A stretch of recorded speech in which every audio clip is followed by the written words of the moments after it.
Hey guys, it's Marksman here, and today I'm going to break down a track of mine called Drifting that got released recently. It's a melodic, upbeat, vocal-led banger in the style of Camelphat, Yotto, people in Anjunadeep, all sorts of people. It's a really cool, anthemic, feel-good track, and there's a lot we can learn from it, but especially the vocal side of things. Not many people out there I've seen have done videos on how to record and treat vocals, and particularly arrange them, so there's going to be a lot of cool learning experiences in this breakdown. So please do like and subscribe before you forget, and let's jump right into it. Alright, so here we are in the project. It's quite a beefy project, so I've turned the master effects off so that we can save some CPU and show you what I was doing. For the purposes of this, it will sound pretty much the same. So let's just give ourselves a reminder of what the song sounds like if you haven't heard it already.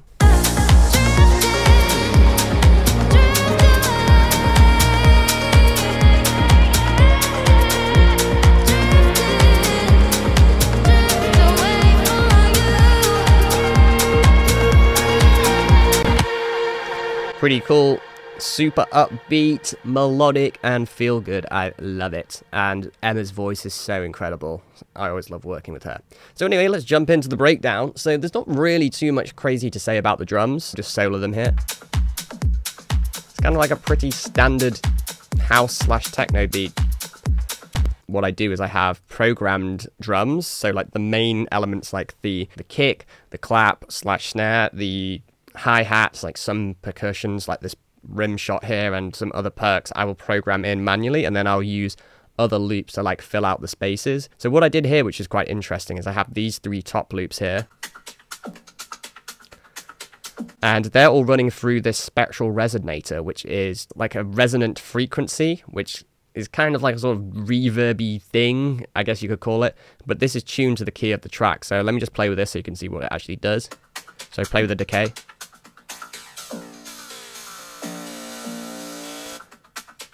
So you can like have some really crazy effects there. This is tuned to B flat or A sharp as some people call it. And yeah, this is just adding like a lot more sort of texture to the loop. So without it, it sounds like this.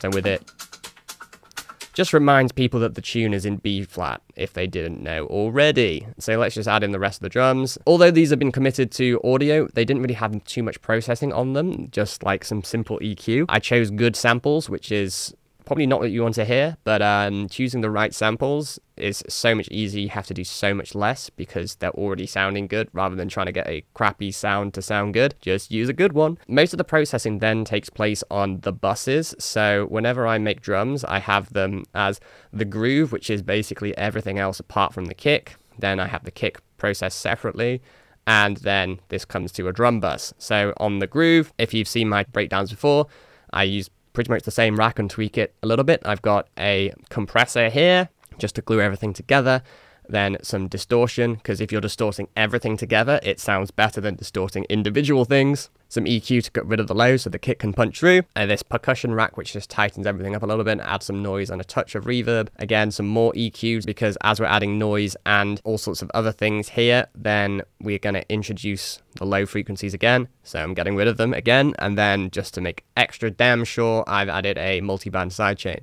So all the drums together. And then on the drum bus, more compression. It's like four different kinds of compression.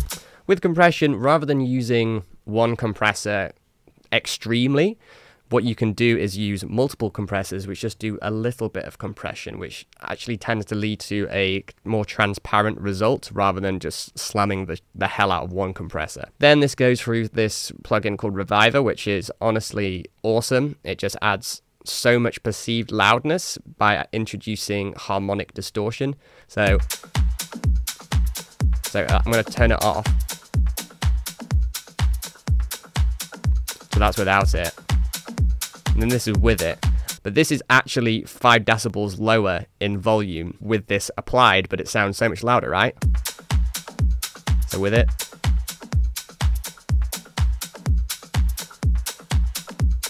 this adding some seriously nice character, but just perceived loudness. It's actually quieter. That's crazy. Then a little bit of EQ using this solid EQ, which is a analog EQ. So I'm cutting away a smidge of the muddy frequencies in the 150s, 150 hertz range, and adding a little bit of punch in the 1200-ish range. And that's about it, nothing too crazy. And cut off some of the super lows, which just muddy everything up. And that's about it, really. Let's talk about the bass. So I'm going to keep the kick in for context, because context is always good. There's actually 3 bass sounds in this track. There are 2 stab sounds and 1 continuous bass. So let's listen to the stab sounds, and nothing too particularly crazy. So this first one is a tom, and the second one is a synth sound, which was from the Mini V3, I believe. However, they've been committed to audio, but they're both just playing B flat, which is the tonic note, so it's technically called a pedal bass. Nothing super crazy going on. But on this one, there's a ton of distortion, because if you want to get sub bass, I guess, sounding good on, or at least audible everywhere, especially on the iPhone or crappy Bluetooth speakers where they don't even have any sub bass, the key is adding distortion, which adds harmonics so that you can technically hear the sub bass, although it's just harmonics of the sub bass. It's one thing getting stuff to sound good on good speakers, but if you can get something to sound good on terrible speakers and headphones, then you're really winning, because it will sound good everywhere if it sounds good even in bad places. So something to bear in mind if you want to bring your bass out on worse speakers. Let's talk about the other bass. I'm just going to solo this for now with the kick. So this is like a long, gritty, more MIDI bass, which has a ton of glide. So if you listen there, it goes like, whoa, whoa, wow, glides between the notes, which is pretty cool. And then there was some EQing, because if I remove the EQ here, it sounds a bit too gritty and intense, especially in this sort of 2 to 3K region, which tends to be quite harsh on the ear, particularly in context of everything else. So I'll add in the other 2 basses as well, because what I've done here is multi-band sidechain compression. So this basically, whenever these 2 stabs hit, the long bass will duck out of the way in the sub band so that they still have that power. So if I remove this, those stabs get a bit lost, but when I bring it back, they have way more punch and just sound so much better. That's it. Then I guess let's get the drums in so we can hear everything else. One thing I forgot to say, there is a bit of swing on the drums, so it's got that more kind of housey feel than straight techno. I think it's important to have some groove. Let's talk about the ARP. Again, committed to audio because this was an intense project, but this is what it sounds like.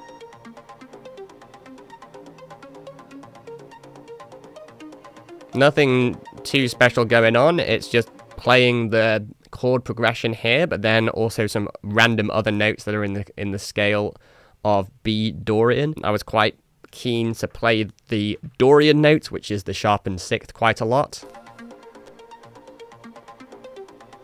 which is very characteristic. So let's add the basses in, just a little bit of context.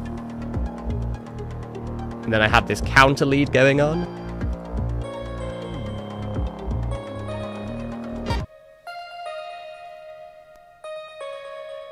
Which, if you can hear, it's got like a quick delay. I think it's a eighth note delay. So it's like going on. It was done in the DX7, which is from Arturia. It's a really cool synth. It's like nothing too crazy going on. It's just like a complementary background pluck, which goes alongside the main lead, which was done in the the Matrix 12, which sounds like this. Maybe when it's a bit more intense.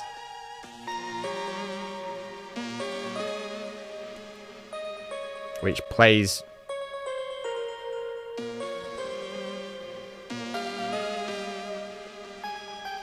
the main lead plays that Dorian note, the sharpened sixth, quite a lot, which I think is quite cool. Nothing too mad. I've got this vocal chop thing here. It's just a sample which repeats throughout the whole song, basically, apart from this little gap here, but I'll turn up a bit. I just thought it worked really well with everything else in context, especially from the start of the track, if we just start it from here.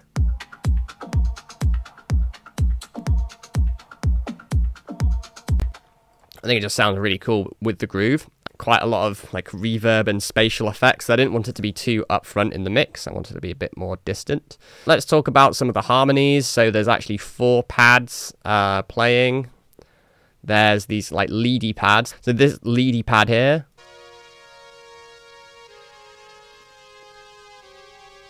So these pads are more supporting. What they're doing is they're playing singular notes rather than chords, which then harmonize with each other. So they're kind of like playing melodies, but the melodies creating harmony, which is a pretty cool technique that I use quite a lot actually. And then I have 2 other pads. This is the main pad, which is just kind of like a sort of standard MIDI pad playing the chord progression here. And then this trippy pad,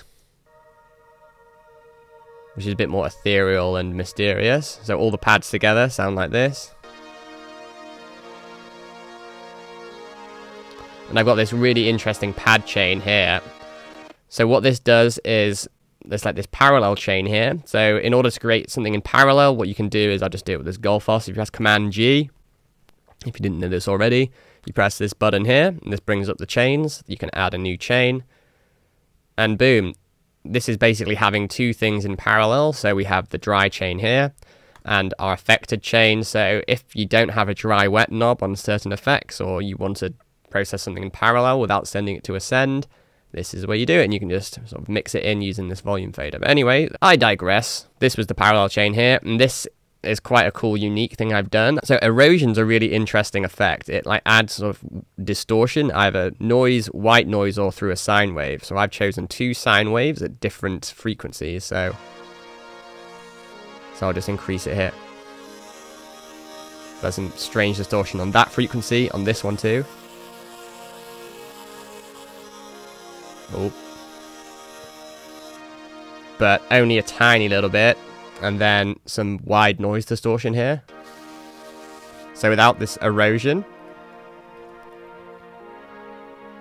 it sounds quite flat. But this just gives it some like interesting grit. And then there's this audio effect rack within the audio effect rack, which is just adding some more space using microshift, which is pretty cool. Just giving it some more width. And then that's the dry chain. Then we've got a phaser, just with some presets, again, add more interesting stereo width to it. And then the crystallizer, which is one of my favorite effects. So let's just play this in solo. Without.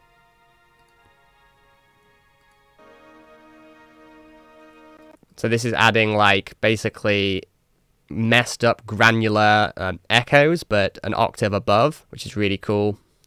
And yeah, that's my wild pad chain, which I sometimes put on stuff. It's really cool. And yeah, then it goes through a bunch of like EQs and sidechain compressions to like stop them from taking up too much space in the mix and pronounce other elements more. So the pads are sidechained, of course, to the kick.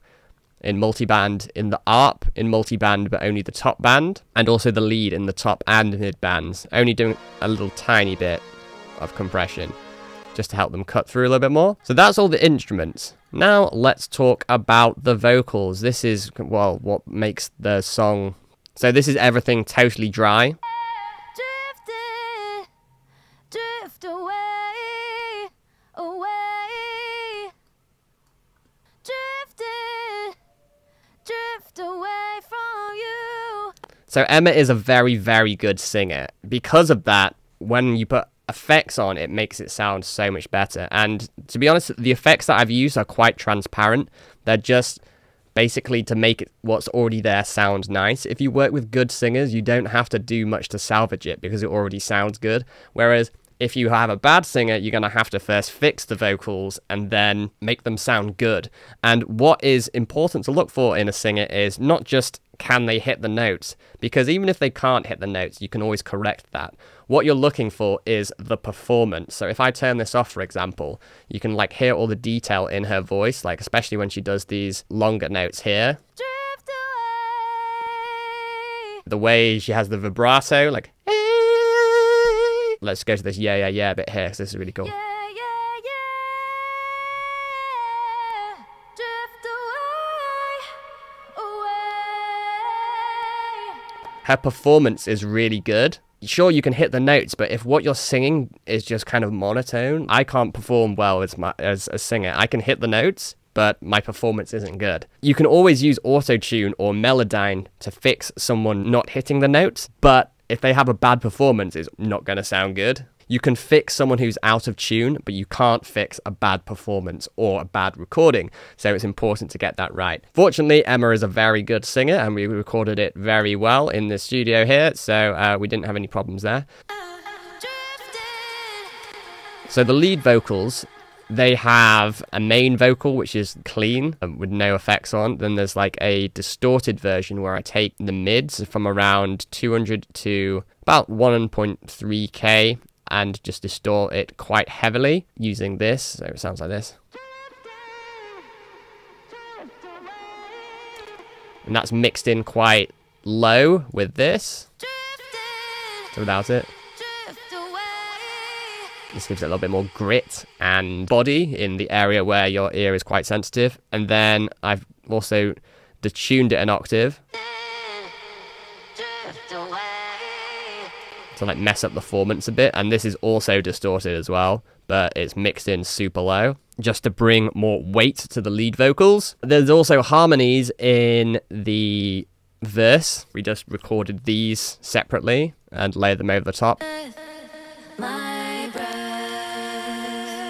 On like the end of each phrase, I asked Emma to sing the same slightly differently. We also have backing vocals as well, which are down here. She'll sort of repeat a phrase or the end of a phrase, like, so here they go. I've wasted breath. A wasted breath, my breath. Just respond to the last, say the same word again, or same phrase again right at the end, and just do it slightly differently, like you're talking to yourself, and that works quite well. So here we have this. No longer mine.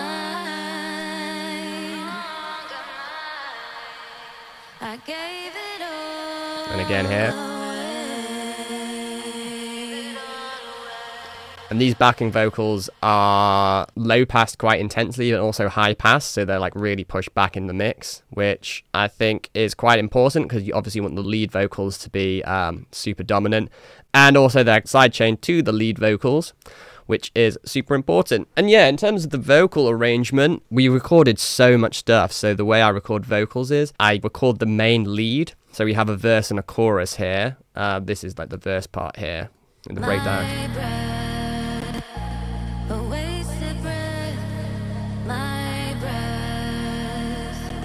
So whenever I write lyrics for a vocal song, I'll usually write a verse to have come in during the breakdown, and then we'll have like a main hook idea, which is obviously drifted. So this is the main hook.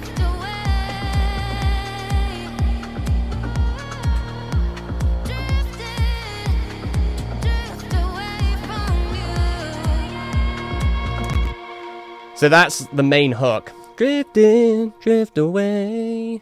So we record the lead vocals first, so the verse and the hook in a simple form. And then what we'll do is we'll record the harmonies. Then we'll do backing vocals, just play back what we have and have the singer respond. Then we'll record the main idea, so drift in, drift away, and going crazy, so it's not just looping the same thing over again. Like every time she says, so drifting, the first part is always the same or similar, but it's recorded multiple times, so it'll be slightly different on a micro scale.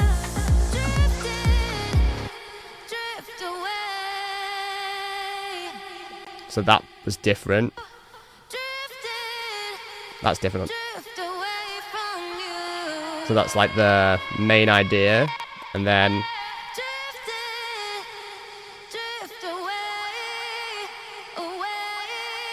that's different that time.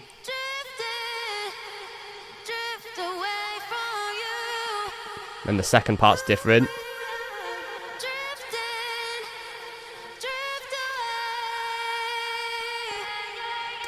So basically we're taking this idea and just building on it and just doing it slightly differently every time. So it doesn't get repetitive. And the way I record that is I just basically loop this section and go, just sing whatever, but keep that hook in mind. And then we record these things called ad-libs, where it's just basically do whatever the hell you want. Just do yeah, yeah, yeahs, oohs, ahs. Literally just say anything and we record it and you place them like in random parts of the song, like down here, for example. We got this. Just like an ooh, this.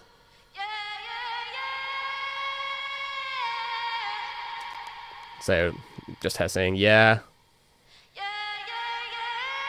A different yeah.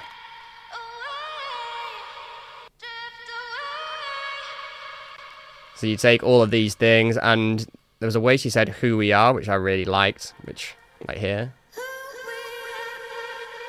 It uses like a sort of mini turnaround at 16 bar intervals. At the start of the song here, for example, when it's just about to come in, people are like, oh wait, it's a vocal song.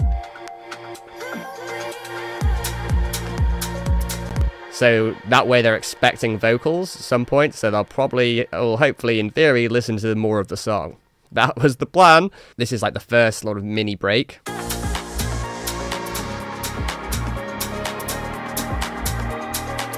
So here I'm like filtering in the vocals, which are super washed out using like echo and delay. Just like hinting at that something's going to happen vocally. And then I've got these backing vocals here which play over the drop here. Just her saying no longer mine, which they filter in slowly. So people are like, oh, this is going somewhere. And then the main vocals come in. And yeah, for the outro, I just kind of have her going absolutely nuts belting here. So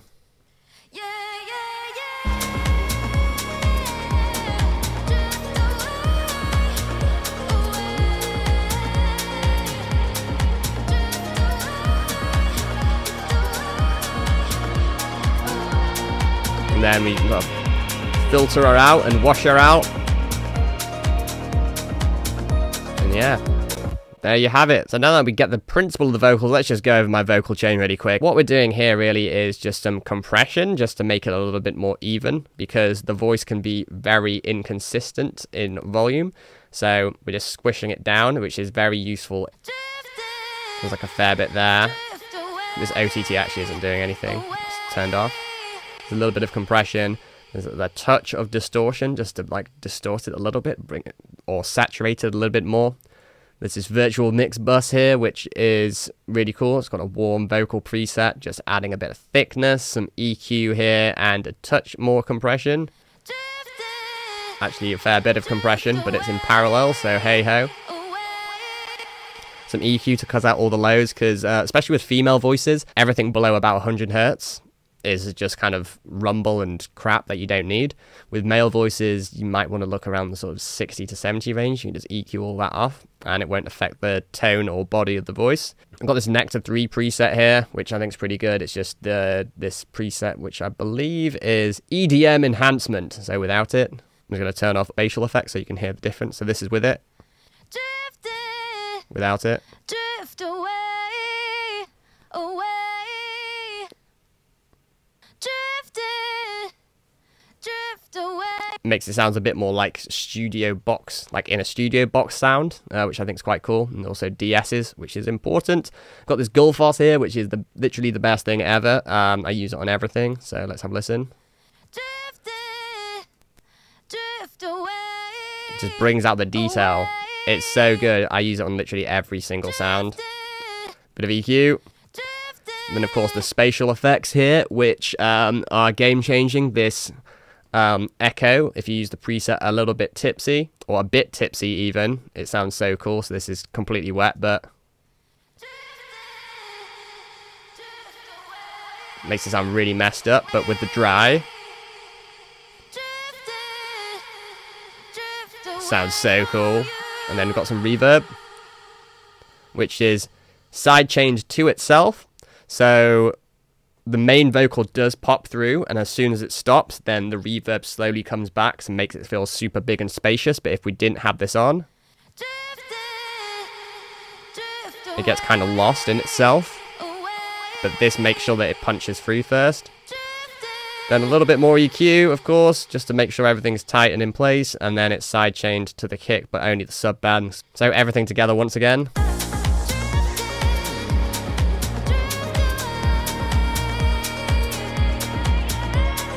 And there you have it, ladies and gentlemen. That's how you make a vocal-led, upbeat, melodic house track in the style of Camelphat / Yotto / Anjunadeep to a certain extent, whatever you want to call it. So that does it for that video. I hope you've enjoyed the breakdown and seeing what goes into producing one of my tracks. Hope you've learned a lot, particularly on the vocal side of things. Not many people cover how to work with singers or how to record singers, so that's some gold right there for you maybe, if that's something you want to do. Working with a singer is a super important skill to master, because if you're only using samples or acapellas, then literally any other producer on the internet can use that same sample or acapella, and then your song loses that originality or that pizzazz. If someone else makes a better song with the same vocal, then that's pretty awkward. Whereas if you record an original vocal, that is yours and no one else can copy it. Well, if they do, it's illegal, so you can sue them. Most people don't have the minerals to do that. There are of course a lot of pitfalls with working with singers. There are quite a lot of things that can go wrong. It requires some good people management skills. It requires a lot of good recording best practices, and of course treating vocals is pretty difficult because we hear the human voice every single day and we know what it should sound like. So if you do something wrong and make it sound messed up,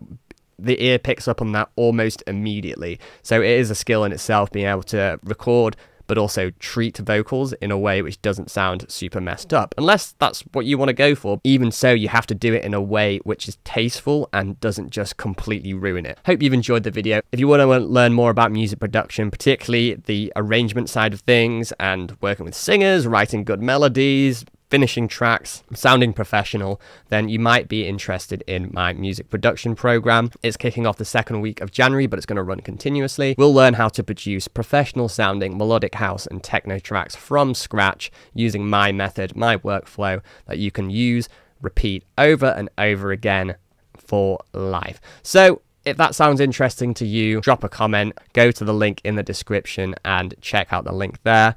Otherwise, please remember to like and subscribe. I'll see you in the next video.